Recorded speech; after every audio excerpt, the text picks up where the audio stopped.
everybody, welcome back to our YouTube channel. Let's continue our discussion on the case laws on Indian Contract Act 1872. हमारे पिछली video में यानी कि part 1 में हमने कुछ केसेस को कवर किया था। इस वीडियो में हम बाकी के जो भी रिमेनिंग केसेस हैं उन सबको रैप अप करेंगे। तो शुरू करते हैं हमारा आज का ये वीडियो। हमारा पहला केस लॉ है Brogden versus Metropolitan Railway Company. Relate करता है ये वैलिड एक्सेप्टेंस से। इनफैक्ट वैलिड एक्सेप्टेंस के जो रूल्स हमने पढ़े थे उसमें हमने एक रूल पढ़ा था कि एक्सेप्टेंस मस्ट बी कम्युनिकेटेड। अगर आप एक्सेप्टेंस को एक वैलिड एक्सेप्टेंस बनाना चाहते हैं तो उसे कम्युनिकेट किया जाना ज़रूरी है। अगर ऑफरर ने कोई ऑफर दिया ऑफरी को एंड इस ऑफरी ने एक्सेप्टेंस दिया लेकिन मन में, या फिर एक्सेप्टेंस को लिखा और लेटर को पोस्ट करना ही भूल गया, तो क्या ये माना जाएगा कि एक्सेप्टेंस दिया जा चुका है? क्या ये माना जाएगा कि ऑफर को एक्सेप्टेंस मिल चुका है और इसलिए कॉन्ट्रैक्ट एग्जिस्टेंस में आ चुका है? नहीं माना जाएगा। इसलिए नहीं माना जाएगा क्योंकि ऑफरर को एक्सेप्टेंस का कोई नॉलेज नहीं है, तो इससे एक्सेप्टेंस नहीं माना जाएगा। एक्सेप्टेंस को कम्युनिकेट करना ज़रूरी है और इसी पर बेस्ड है हमारा ये केस लॉ। या फिर ये कहें कि इस केस लॉ से हमको ये रूल निकल कर मिला। इस बेंचमार्क केस लॉ में ये डिसीजन दिया गया कि एक्सेप्टेंस को कम्युनिकेट किया जाना ज़रूरी है। अगर एक्सेप्टेंस कम्युनिकेट नहीं हुई है तो ये नहीं माना जाएगा कि ये वैलिड एक्सेप्टेंस है। यहाँ पर हुआ ये था, अगेन दो पर्सन्स हैं, Brogden and Metropolitan Railway Company, Metropolitan Railway Company. Brogden जो है इसने मेट्रोपॉलिटन रेलवे कंपनी को एक ड्राफ्ट अग्रीमेंट भेजा। एक तरीके से ये मान लो कि एक ऑफर भेजा। इस ऑफर में कुछ कंडीशंस लिखी गई थी कि हम इस तरीके से आपको कोल का सप्लाई करेंगे। तब के टाइम पर रेलवे में जो ट्रेन चलती थी वो चलती थी कोयले से, कोल से, और ये जो पर्टिकुलर सप्लायर था उसने एक टर्म्स एंड कंडीशंस या फिर एक ऑफर भेजा कि हम इस तरीके से इन रेट्स पर ये कोल आपको क्वांटिटी सप्लाई करेंगे।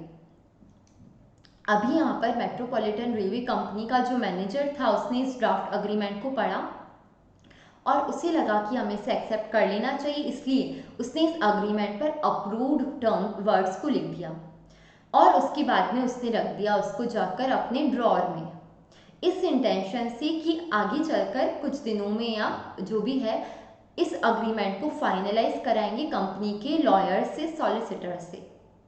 अभी यहाँ पर ये जो मैनेजर है वो इस अग्रीमेंट को, इस ड्राफ्ट अग्रीमेंट को फाइनलाइज कराना भूल गया, अपना एक्सेप्टेंस ब्रॉगडेन को भेजना भूल गया। तो क्या ये माना जाएगा कि ये जो मैनेजर के द्वारा एक्सेप्टेंस दिया गया है, लिखा गया है, ये एक वैलिड एक्सेप्टेंस है? नहीं माना जाएगा। क्यों नहीं माना जाएगा? क्योंकि अभी तक ब्रॉगडेन को उसका कम्युनिकेट नहीं किया गया है, उससे अभी तक कम्युनिकेट नहीं किया गया है, तो ये नहीं माना जाएगा कि एक वैलिड एक्सेप्टेंस है, इसलिए कोई भी कॉन्ट्रैक्ट एग्जिस्टेंस में ही नहीं आया है। एक बार इसके फॉर्मल फैक्ट्स को पढ़ते हैं। B, a supplier sent a draft agreement relating to the supply of coal to the manager of railway company, which is Metropolitan Railway Company, for his acceptance. The manager wrote the word approved on the same and put the draft agreement in the drawer of the table, intending to send it to the company's solicitors for a formal contract to be drawn up. उसने सोचा कि अभी इस agreement का formal पूरा proper contract बनवाएंगे। By an oversight, the draft agreement remained in the drawer, had that there was no contract as the manager had not communicated his acceptance to the supplier, that is B. तो acceptance must be communicated. अगर acceptance को communicate नहीं किया गया है तो it is no acceptance under Indian Contract Act. अगला हमारा केस लॉ अगेन रिलेट करता है वैलिड एक्सेप्टेंस के कम्युनिकेशन से, कि एक्सेप्टेंस जो है वो कम्युनिकेट किया जाना चाहिए।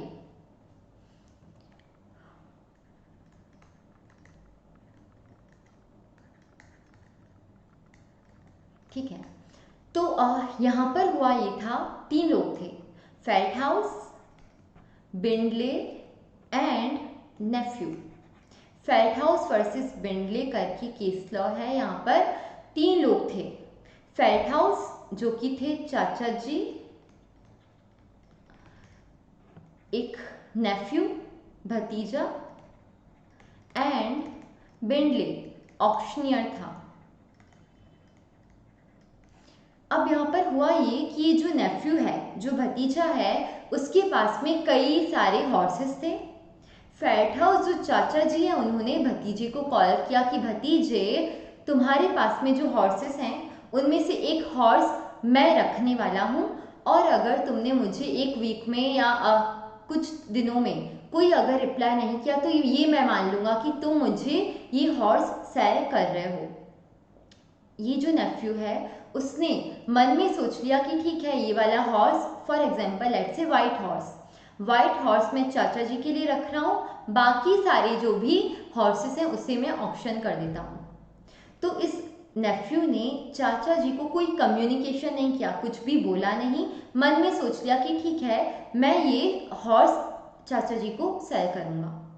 अभी यहाँ पर इसने बुलाया बिंडले को, ऑक्शनियर को, और कहा कि तुम सारे के सारे हॉर्सेस को ऑक्शन कर दो एक्सेप्ट दिस वाइट हॉर्स। बिंडले ने कहा कि ठीक है, लेकिन जब वो ऑक्शन कर रहा था वो भूल गया और उसने साथ में वाइट हॉर्स को भी ऑक्शन कर दिया, यानी कि वो हॉर्स जो कि चाचा जी के लिए रिजर्व किया जाना था फेल्टहाउस के लिए, वो भी उसने साथ में ऑक्शन कर दिया। फेल्टहाउस हो गया गुस्सा और उसने कर दिया बिंडले के ऊपर केस कि कैसे बिना मेरी परमिशन के बिंडले ने मेरे इस हॉर्स को सेल कर दिया, ऑक्शन कर दिया और मेरी प्रॉपर्टी को कन्वर्ट कर दिया कैश में।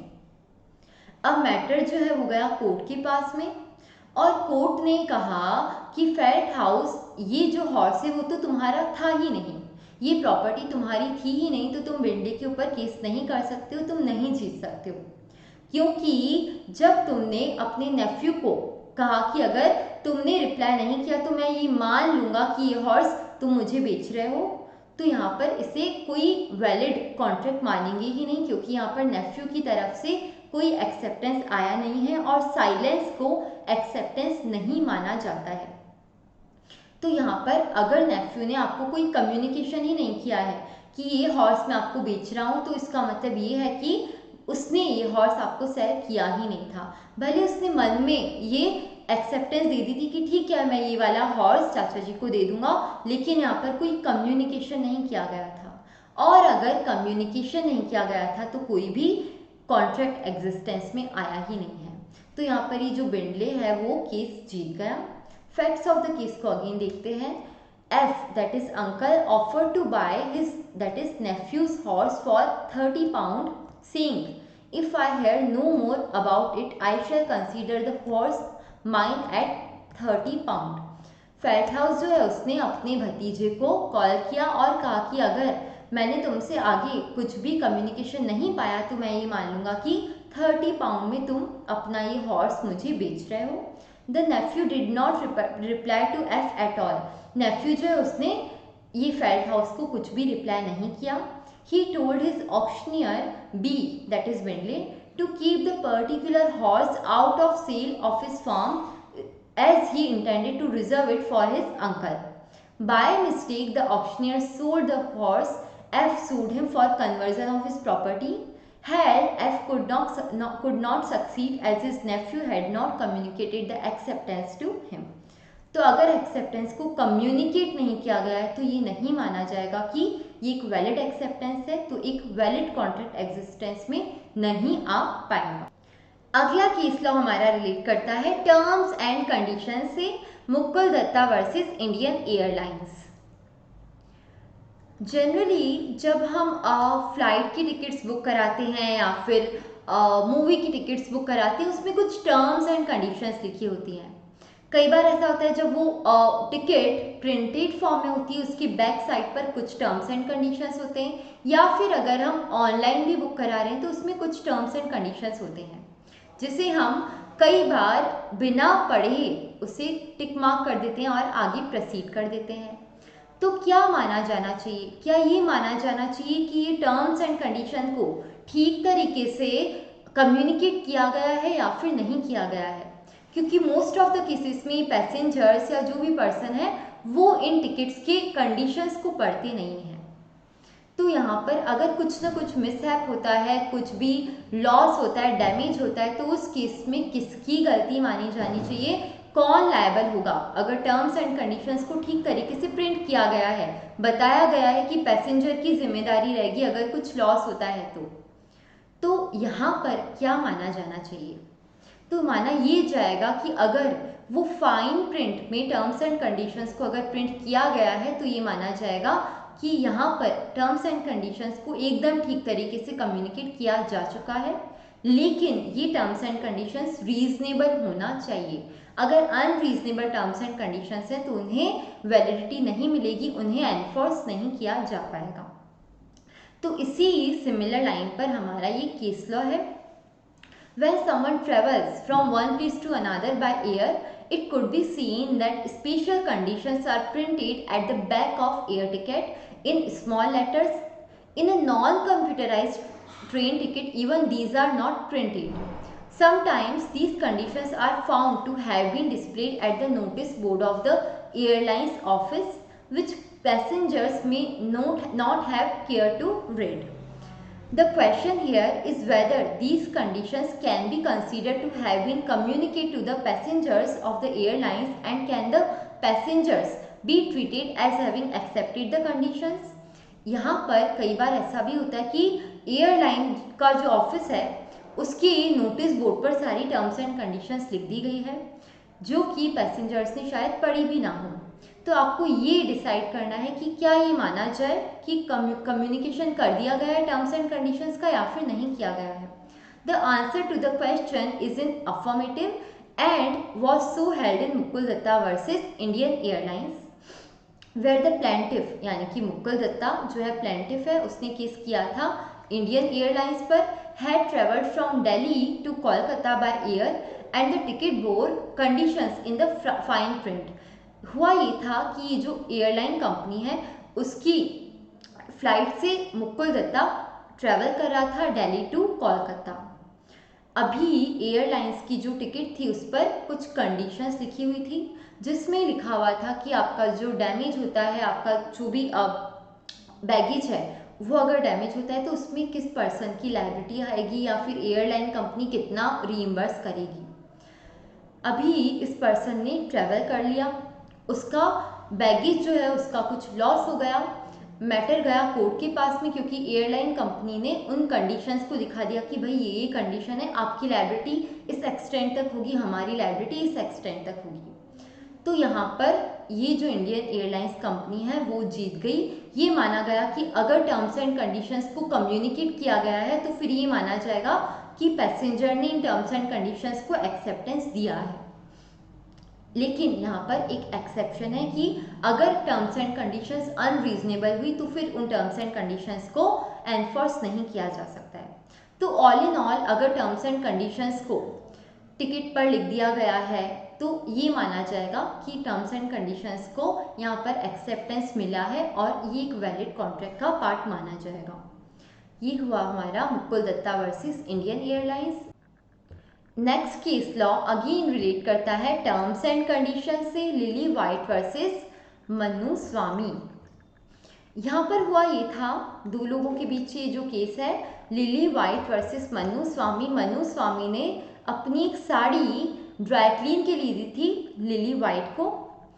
अभी ये लिली वाइट ने जो रिसीट दी उस पर कुछ टर्म्स एंड कंडीशंस प्रिंटेड थी। उन टर्म्स एंड कंडीशंस में से एक कंडीशन ये भी था, एक टर्म ये भी था कि अगर कोई लॉस होता है किसी क्लोथ का तो उस केस में ये जो लॉन्ड्री वाला है उसकी लायबिलिटी 15% तक ही आएगी।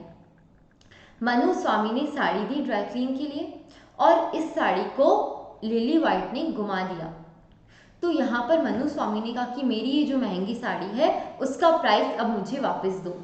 लिली वाइट ने दिखा दी रिसीट जिस पर कंडीशन लिखी हुई थी कि हम 15% अमाउंट के लिए लायबल होंगे। तो लिली वाइट ने कहा कि तुमने इस टर्म को, इस कंडीशन को एक्सेप्ट किया है इसलिए हम सिर्फ 15% का अमाउंट आपको रीइंबर्स करेंगे। मन्नू स्वामी ने कहा कि ऐसे कैसे, और मैटर चला गया कोर्ट के पास में। कोर्ट ने कहा कि यार तुमने ये जो कंडीशन लिखी है क्या वो रीजनेबल लग रही है? तुम खुद की गलती से किसी पर्सन का डैमेज कर रहे हो, उसका नुकसान कर रहे हो, और उसके लिए तुम बोल रहे हो कि तुम सिर्फ 15% का अमाउंट रीइंबर्स करोगे। This is unreasonable, this is unfair. इस टर्म को एनफोर्स नहीं कराया जा सकता है। और यहाँ पर मन्नू स्वामी जो है वो केस जीत गया या फिर जीत गई। तो अगर टर्म्स एंड कंडीशंस अनरीजनेबल हैं तो फिर उस केस में उन टर्म्स को एनफोर्स नहीं कराया जा सकता है। Facts, P delivered some clothes to dry cleaner for which she received a laundry receipt containing a condition that in case of loss customer would be entitled to claim 15% of the market price of the article, यानी कि customer जो सिर्फ 15% का amount claim कर सकता है। P lost her new sari, यानी कि ये जो लिली वाइट है इसने ये जो साड़ी है वो गुमा दी। Had the terms were unreasonable and P was entitled to recover full value of the sari from the dry cleaner। यहाँ पर ये जो साड़ी है वो उसका पूरा अमाउंट रिकवर कर सकता था। तो terms and conditions must be reasonable. Okay, अभी आ जाते हैं हमारे नेक्स्ट केस पर जो कि है Raipur transport company versus Ghanshyam. Again ये रिलेट करता है टर्म्स एंड कंडीशंस से। क्या बात है, तीन हमारे केस लॉ हो गए टर्म्स एंड कंडीशन से रिलेटेड। इंपॉर्टेंट इसलिए है क्योंकि ऑन एंड ऑफ हम देखते हैं कि अगर कोई ऑफर हम एक्सेप्ट करते हैं या फिर हम कोई भी टिकट खरीदते हैं, कोई भी सामान खरीदते हैं, कोई भी हमारा कोई सामान किसी चीज़ के लिए देते हैं बेलमेंट के लिए, यानी कि ड्राई क्लीन के लिए दे रहे हैं या रिपेयरिंग के लिए दे रहे हैं, तो हो सकता है कि उस पर कुछ टर्म्स एंड कंडीशंस होती हैं जिन्हें हम जनरली इग्नोर कर देते हैं। और अगर फिर कुछ डैमेज हो जाता है तो सामने वाला पर्सन टर्म्स एंड कंडीशंस चिपका देता है कि तुमने ही एक्सेप्ट किया था। तो यहाँ पर हमें पता लगाना चाहिए, हमें पता होना चाहिए कि कौन सी टर्म्स एंड कंडीशंस को एनफोर्स कराया जा सकता है और कौन से को नहीं कराया जा सकता है। तो जनरली तो ये माना जाता है कि टर्म्स एंड कंडीशंस को आपने एक्सेप्ट किया है, आप उससे एनफोर्स हो जाओगे। लेकिन अगर किन्हीं केसेस में टर्म्स एंड कंडीशंस अनरीजनेबल हैं तो फिर उस केस में उन्हें एनफोर्स नहीं करा पाओगे। अभी यहाँ पर इस केस लॉ में हुआ ये था, टर्म्स एंड कंडीशंस को बाद में इंक्लूड कर दिया गया, यानी कि कॉन्ट्रैक्ट हो गया और उसके बाद में कुछ टर्म्स एंड कंडीशंस चिपका दिए गए कि ये टर्म्स एंड कंडीशंस हैं। तो क्या ये बाद में जो टर्म्स एंड कंडीशंस इंसर्ट किए गए हैं उन्हें वैलिड माना जाएगा? Of course not, because offer में या कॉन्ट्रैक्ट में एंटर करते टाइम, ऑफर को एक्सेप्ट करते टाइम कोई ऐसा टर्म्स एंड कंडीशन था ही नहीं। फैक्ट पढ़ते हैं, a transport carrier accepted the goods for transport without any conditions. Subsequently, he issued a circular to the owners of the goods limiting his liability for the goods। एक transport career था जो कि जो goods होते हैं उसे आगे पहुंचाता था ट्रांसपोर्ट के थ्रू।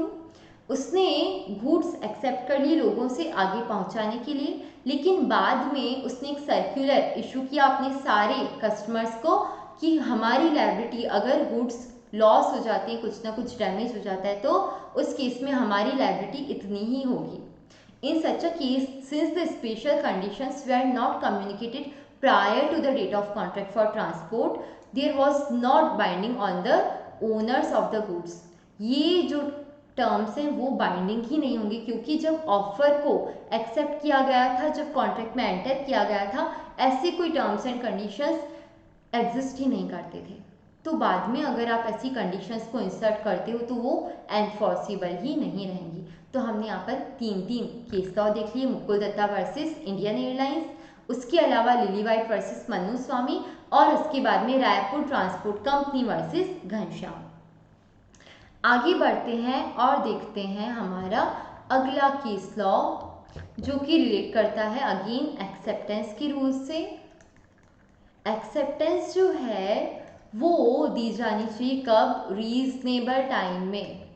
अगर ऑफर में स्पेसिफाई कर दिया गया है कि एक्सेप्टेंस को इस टाइम पीरियड के अंदर अंदर देना चाहिए तो फिर उस टाइम के अंदर एक्सेप्टेंस कम्युनिकेट कर दी जानी चाहिए। लेकिन अगर कोई भी टाइम स्पेसिफाई नहीं किया गया है तो फिर एक्सेप्टेंस दी जाएगी रीजनेबल पीरियड ऑफ टाइम में। और ये केस लॉ है हमारा रैमस्किट विक्टोरिया होटल वर्सेस मॉन्टीफियोर। यहाँ पर हुआ ये था, एक कंपनी थी, ये जो विक्टोरिया होटल है, उसने अपना आईपीओ लाया था। आईपीओ जिसमें लोग पब्लिक शेयर्स को, कंपनी के शेयर्स को सब्सक्राइब करने के लिए एप्लीकेशन देते हैं कि हम लोग आपके शेयर खरीदना चाहते हैं। यहाँ पर लोग क्या दे रहे हैं, ऑफर दे रहे हैं, और फिर कंपनी इस ऑफर को एक्सेप्ट कर लेती है। कंपनी चूज करती है कि हम इन लोगों को अपने शेयर्स अलॉट कर रहे हैं, तो वो होता है एक्सेप्टेंस। जब कंपनी एडवर्टीजमेंट इशू करती है कि आओ भाई हमारे शेयर्स को परचेज करो, एप्लीकेशन दो, तो कंपनी दे रही है इनविटेशन टू ऑफर। फिर जब हम अप्लाई करते हैं, जब हम एप्लीकेशन दे रहे हैं, वो होता है ऑफर। और फिर जब कंपनी हमें अलॉटमेंट के लिए हाँ बोलती है, कम्युनिकेट करती है, होता है एक्सेप्टेंस का communication.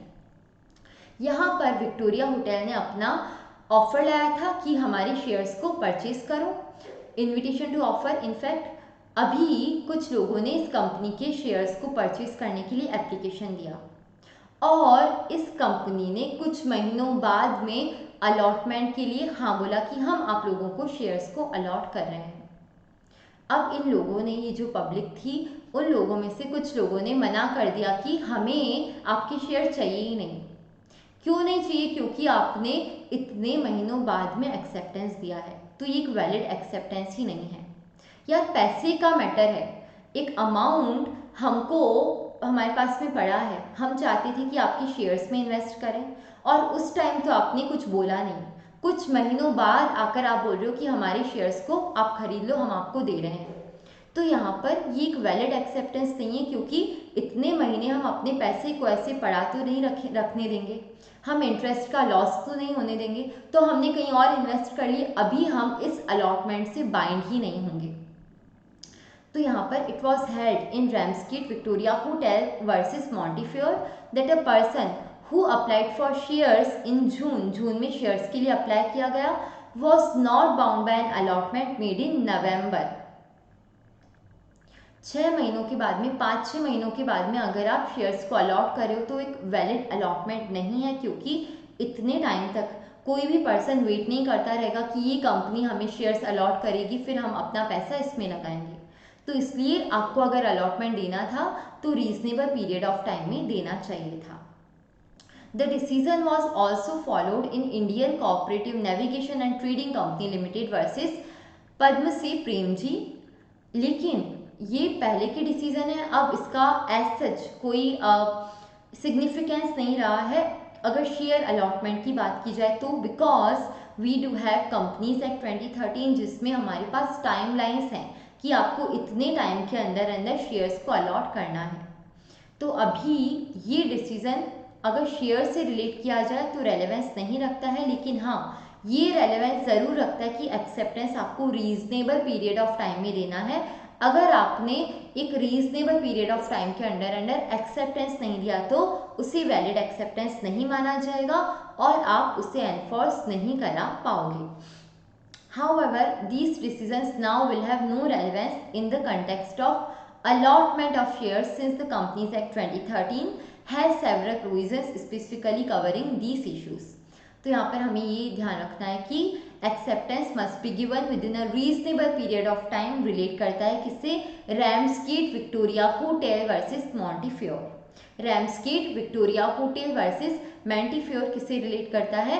Acceptance must be given within a reasonable period of time. आगे देखते हैं हमारा अगला केस लॉ जो कि चिनैया वर्सेस रमैया। अगेन काफी ज्यादा इंपॉर्टेंट है। अब यहाँ पर क्या हुआ था? An old lady made a gift of her property to her daughter with a direction to pay a certain sum of money to the maternal uncle by way of annuity. यहाँ पर एक थी ओल्ड लेडी, ये है उनकी daughter, okay, और ये है मैटरनल अंकल, एमए लिख देते हैं, मामा जी। ये जो ओल्ड लेडी है उसने अपनी प्रॉपर्टी को अपनी डॉटर को गिफ्ट कर दिया। लेकिन साथ में एक कंडीशन डाल दी। कंडीशन ये डाल दी कि ये जो प्रॉपर्टी मैं तुम्हें दे रही हूँ उसमें से एक स्पेसिफिक अमाउंट तुमको हर साल अपने मामा जी को एज एन एन्युटी यानी कि एक फिक्स्ड अमाउंट, एक एनुअल अमाउंट आपको अपने मामा जी को देना है।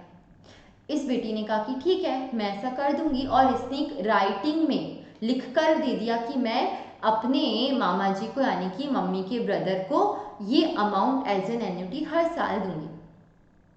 अब प्रॉपर्टी चली गई डॉटर के पास में। मामा जी जो है उन्होंने मांगे पैसे कि तुमने मुझे प्रॉमिस किया था कि तुम मुझे इतना अमाउंट दोगे। डॉटर ने कहा कि यार मामा जी कंसीडरेशन कहाँ है, मैं आपको पैसे दूं क्यों, मैं आपको पैसे दे रही हूँ, मुझे आपसे बदले में मिल क्या रहा है, कोई कंसीडरेशन तो है ही नहीं। और अगर कंसीडरेशन मुझे आपसे मिला नहीं है तो फिर कॉन्ट्रैक्ट कैसा, तो आप मुझे एनफोर्स नहीं कर सकते हो ये अमाउंट पे करने के लिए। मामा जी हो गए गुस्सा और वो चले गए कोर्ट के पास में, और कोर्ट ने कहा कि यार तुम्हें जो अपनी मम्मी से प्रॉपर्टी मिली है that is sufficient consideration. Consideration जो है वो ज़रूरी नहीं है कि मामा जी से ही मूव करे, वो किसी और पर्सन से भी मूव कर सकता है। यहाँ पर you are liable to pay this amount as an annuity और to your maternal uncle. Sorry M A की जगह एम यू होगा यहाँ पर, सॉरी। तो यहाँ पर भले ही ये जो अंकल है इनकी तरफ से कोई कंसीडरेशन प्रोसीड नहीं किया, लेकिन ये जो मम्मी ने प्रॉपर्टी दिया है दैट इज सफिशिएंट कंसीडरेशन कि यहाँ पर इस डॉटर को मैटरनल अंकल को ये अमाउंट पे करना पड़ेगा। फैक्ट्स ऑफ द केस को एक बार पढ़ते हैं ध्यान से। An old lady made a gift of her property to her daughter with a direction to pay a certain sum of money to the maternal uncle by way of annuity. On the same day, the daughter executed a writing in favor of the brother, agreeing to pay the annuity. The daughter did not, however, pay the annuity, and the uncle sued to recover it. Uncle जो वो चले गए court के पास में. It was held that there was sufficient consideration for the uncle to recover the money from the daughter. यहाँ पर result क्या निकल कर आता है, कंक्लूजन क्या है, consideration may move from the promisee और एनी अदर पर्सन।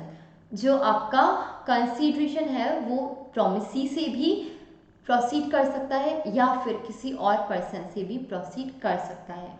तो ये जो अंकल हैं उनको आपको जो अमाउंट देना है उसके बदले जो कंसीडरेशन है वो मूव किया है कहाँ से, आपके मम्मी से। जो ओल्ड लेडी है उसने जो प्रॉपर्टी दी है दैट इज सफिशिएंट कंसीडरेशन।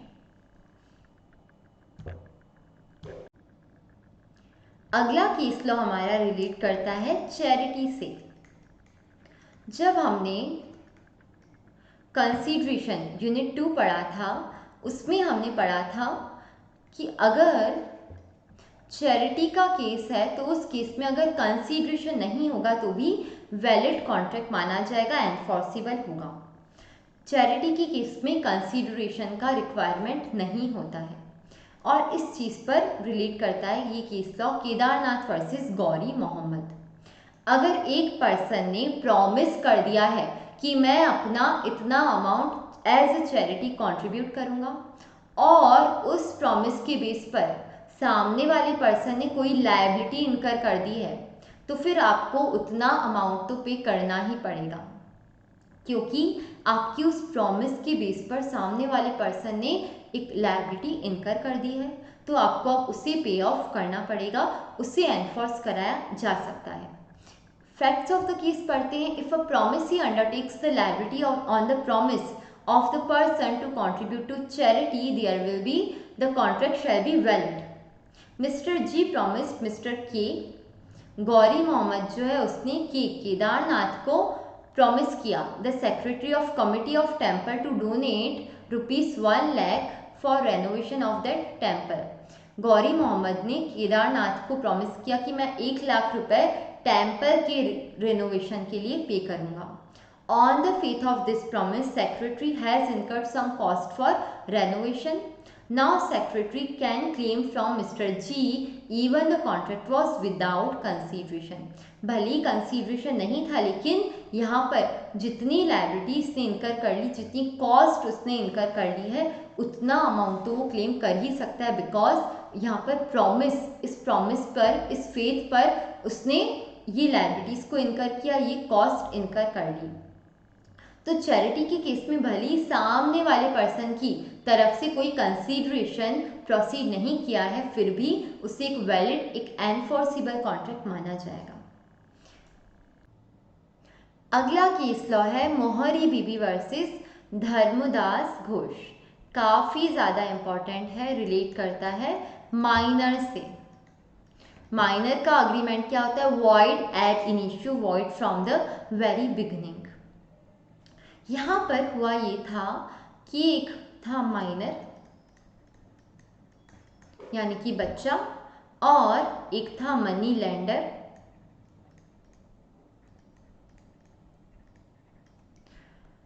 और था या थी माइनर की मम्मी जो कि है मोहरी बीबी।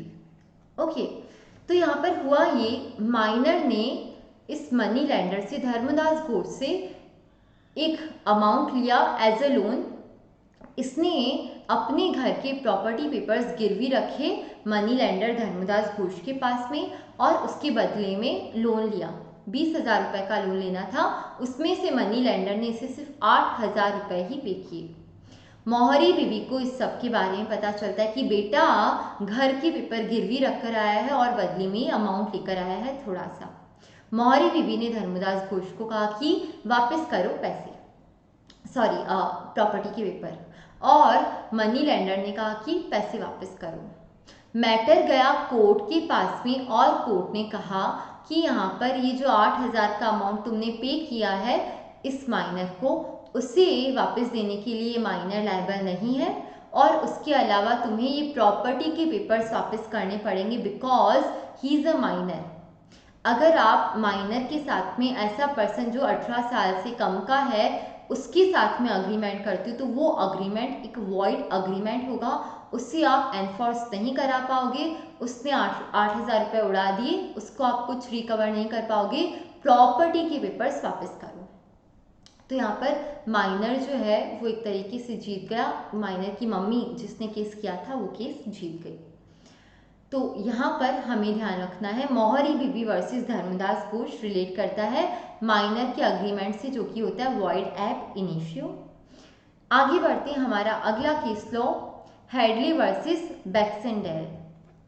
ये किससे रिलेट करता है? ये रिलेट करता है डैमेजेस से। कौन सा अमाउंट ब्रीच के केस में आप एज अ डैमेज रिकवर कर पाओगे? क्या आप स्पेशल डैमेज को जनरली रिकवर कर सकते हो या फिर नहीं कर सकते हो? आपको अगर स्पेशल डैमेज को रिकवर करना है तो स्पेशल सर्कमस्टांसेस को कम्युनिकेट करना ज़रूरी है, और उस चीज़ से रिलेट करता है Hadley versus Baxendale. The crank shaft of P's, P कौन है? प्लेंटिफ, हेडले, बैक्सेंडल है D. Okay, the crank shaft of P's flour mill had broken. P जो है, हेडले जो है, उसकी एक फ्लोर मिल थी, आटा चक्की थी, और उस वो जो फ्लोर मिल थी उसका क्रैंक शाफ्ट मशीन का एक पार्ट जो है वो हो गया था डैमेज, टूट गया था। He gives it to D, a common carrier who promised to deliver it to the foundry in 2 days when the new shaft was to be made. Baxendale जो है उसने प्रॉमिस किया कि मैं 2 दिन के अंदर अंदर इस मशीन के पार्ट को आगे पहुंचा दूंगा उस फाउंड्री में जहां पर इस शाफ्ट को रिपेयर करना है, नया शाफ्ट बनाना है। The mill stopped working, D delayed the delivery of crank shaft of the mill, so the mill remained idle for another 5 days। ये जो बैक्सेंडल है उसने क्या प्रॉमिस किया था? मैं 2 दिन में इसको पहुंचा दूंगा, और उसने डिले कर दिया 5 दिन का। P received the repaired crankshaft 7 days later than he would have otherwise received. P को यानी कि हेडले को जब ये मशीन का पार्ट रिसीव करना था उसके 5 दिन बाद उसने रिसीव किया, 7 दिन का उसको टोटल डिले हो गया, यानी कि 7 दिन का टोटल टाइम लग गया। Consequently, P sued D for damages not only for the delay in delivering the broken part but also for the loss of profit suffered by the mill for not having been worked. अब जितने दिन के लिए मिल ने काम नहीं किया उसके कारण लॉस ऑफ प्रॉफिट हुआ होगा, उस लॉस का उसने क्लेम किया बैक्सेंडर से.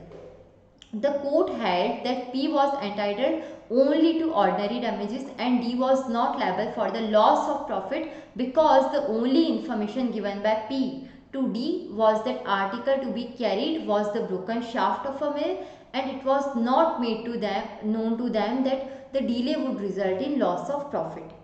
पी ने डी को यानी कि हेडले ने बैक्सेंडर को ये कभी भी कम्युनिकेट नहीं किया कि अगर तुमने डिले कर दिया तो मेरा मिल जो है वो वर्क करना बंद कर देगा, मुझे प्रॉफिट का लॉस हो जाएगा, मेरा नुकसान हो जाएगा.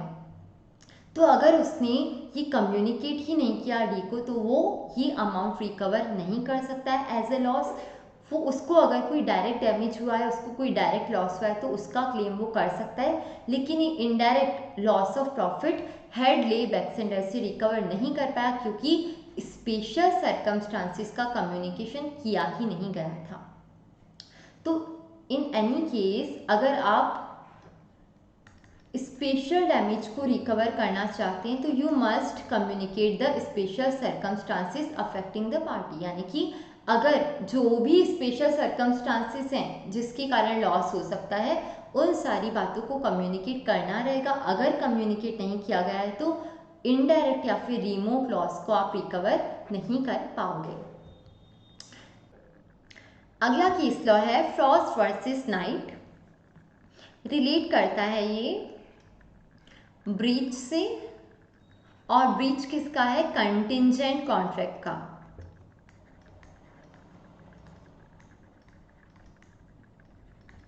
यहाँ पर हुआ ये था, दो लोग थे फ्रॉस्ट एंड नाइट. फ्रॉस्ट थी लड़की, नाइट था लड़का. ये जो नाइट है उसने फ्रॉस्ट को एक प्रॉमिस किया. प्रॉमिस ये किया कि जब मेरे फादर की, नाइट के फादर की डेथ हो जाएगी तब नाइट जो है वो फ्रॉस्ट से शादी कर लेगा. लेकिन जब नाइट के फादर अलाइव थे, जिंदा थे, उनके जिंदा रहते रहते ही नाइट ने किसी और से शादी कर ली. नाइट जो है उसने किसी और लेडी से शादी कर ली. तो यहाँ पर नाइट ने क्या किया है? फ्रॉस्ट के साथ में जो प्रॉमिस किया था, कॉन्ट्रैक्ट किया था, उसका ब्रीच किया है, कॉन्ट्रैक्ट को तोड़ा है. फ्रॉस्ट हो गई गुस्सा और चली गई कोर्ट के पास में कि ये कौन सी बात हुई, इसने मुझे प्रॉमिस किया था कि जब फादर की डेथ होगी तभी मुझसे शादी करेगा और इसने बाबूजी इसके जिंदा हैं और उसके चलते चलते किसी और से शादी कर ली.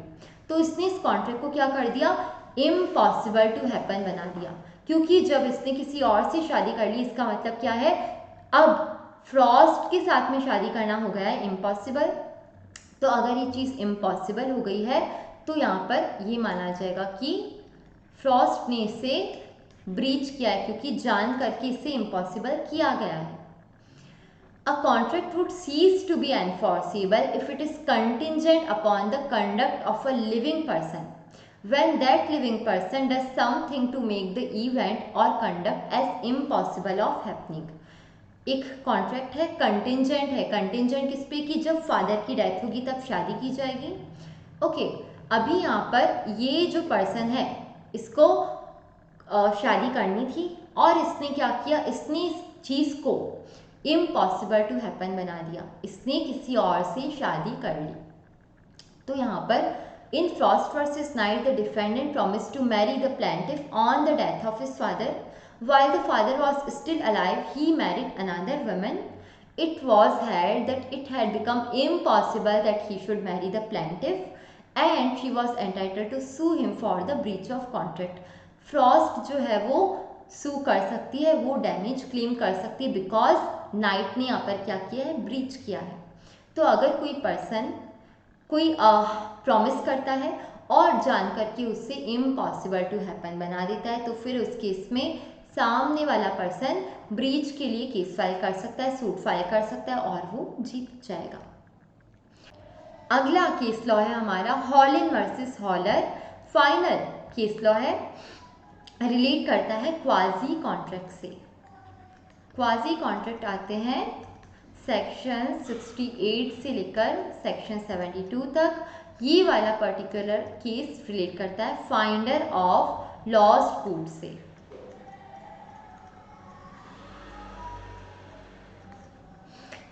अगर कोई पर्सन किसी चीज को, किसी खोए हुए आर्टिकल को पा लेता है, उससे मिल जाता है, जो उसका ट्रू ओनर नहीं है उससे ये आर्टिकल मिल गया है। फॉर एग्जाम्पल किसी को कोई रास्ते पर कोई वॉलेट मिल गया, तो क्या कोई दूसरा पर्सन आकर ये वॉलेट उससे छीन सकता है कि यार ये तेरा वॉलेट भी तो नहीं, ये मुझे दे दे? लेकिन क्या इसका जो ट्रू ओनर है, इसका जो मालिक है, वो आकर इस पर्सन से, इस फाइंडर से वॉलेट छीन सकता है? तो अगर बात की जाए किसी और पर्सन की, तो वो ये वॉलेट उससे नहीं ले सकता है, लेकिन ट्रू ओनर ज़रूर ले सकता है क्योंकि ये तो उसका ही वॉलेट है। तो फाइंडर ऑफ लॉस्ट गुड्स के केस में अगर किसी पर्सन को कोई खोया हुआ सामान, कोई आर्टिकल, कोई चीज़ मिल जाती है, तो उसके पास में राइट आ जाता है regarding this article against whole world except the true owner. यानी कि ट्रू ओनर तो उससे ये आर्टिकल वापस ले सकता है, लेकिन बाकी कोई भी दुनिया का कोई और पर्सन उससे ये वॉलेट, ये आर्टिकल वापस नहीं ले सकता है। ये राइट होता है फाइंडर ऑफ लॉस्ट गुड्स का। तो यहाँ पर हुआ ये था, हॉलिन वर्सेस हॉलर में, H picked up a diamond on the floor of F shop and handed over the same to F to keep till the true owner was found। ये जो हॉलिन्स है उसको मिला एक डायमंड, किसकी शॉप पर? हॉलर की शॉप पर। अभी उसने इस डायमंड को लिया और हॉलर को दे दिया, ये बोलकर कि इसका जो ट्रू ओनर है वो मिल जाए तो उसे ये वापस दे देना। अभी in spite of the best efforts the true owner could not be traced. Haller को ट्रू ओनर मिला नहीं। After the lapse of some weeks, कुछ हफ्तों बाद में हॉलिन्स जो है वो गया हॉलर के पास में। H tender to F the lawful expenses incurred by him and requested to return the diamond to him. Hollins ने कहा कि यार तुमको उस ट्रू ओनर को ढूंढने में जितने पैसे लगे वो मैं तुम्हें वापस दे रहा हूँ, तुम मुझे डायमंड वापस दे दो। हॉलर ने कर दिया मना कि मैं तुमको ये डायमंड वापस नहीं दूंगा। F refuse to do so. Held F must return the diamond to H as he was entitled to retain the goods found against everybody except the true owner. यानी कि हॉलिन्स जो है वो इस डायमंड को अपने पास में रख सकता है against everybody except the true owner. True owner को अगर मिल जाता है तो ये उसे वापस करना पड़ेगा, लेकिन कोई और पर्सन उससे ये डायमंड छीन नहीं सकता है, रिटेन नहीं कर सकता है। सिर्फ हॉलिन्स के पास में ये राइट है कि वो इस डायमंड को अपने पास में रख सकता है। तो फाइंडर ऑफ लॉस्ट गुड्स के केस में अगर उसे कोई आर्टिकल मिलता है, कोई चीज़ मिलती है, तो उसके पास में राइट आ जाएगा for that goods. True owner जो है उसको ये चीज़ वापस करनी पड़ेगी, लेकिन कोई और पर्सन उससे इस आर्टिकल को, इस चीज़ को वापस नहीं ले सकता है। ये होते हैं हमारे सारे case law Indian contract act के, जो कि जनरल प्रोविजन से रिलेट करते हैं। स्पेशल कॉन्ट्रैक्ट वाले, जो स्पेशल काइंड ऑफ कॉन्ट्रैक्ट वाले जो केस लॉ हैं वो हमने यहाँ पर डिस्कस नहीं किए हैं। उसके लिए हम अलग वीडियो में, अलग लेक्चर में उन सारे केसेस को कवर करेंगे।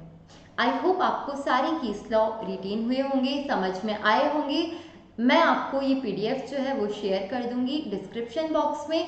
अगर आपको कोई भी डाउट हो किसी भी केस में या फिर कॉन्ट्रैक्ट एक्ट से रिलेटेड, तो आप मुझसे पूछ सकते हैं कमेंट सेक्शन में। उसके अलावा you can DM me on the Instagram. I hope आपको ये वीडियो अच्छा लगा होगा, यूजफुल लगा होगा। अगर यूजफुल लगा हो तो प्लीज़ वीडियो को लाइक कीजिए और चैनल को सब्सक्राइब कीजिए।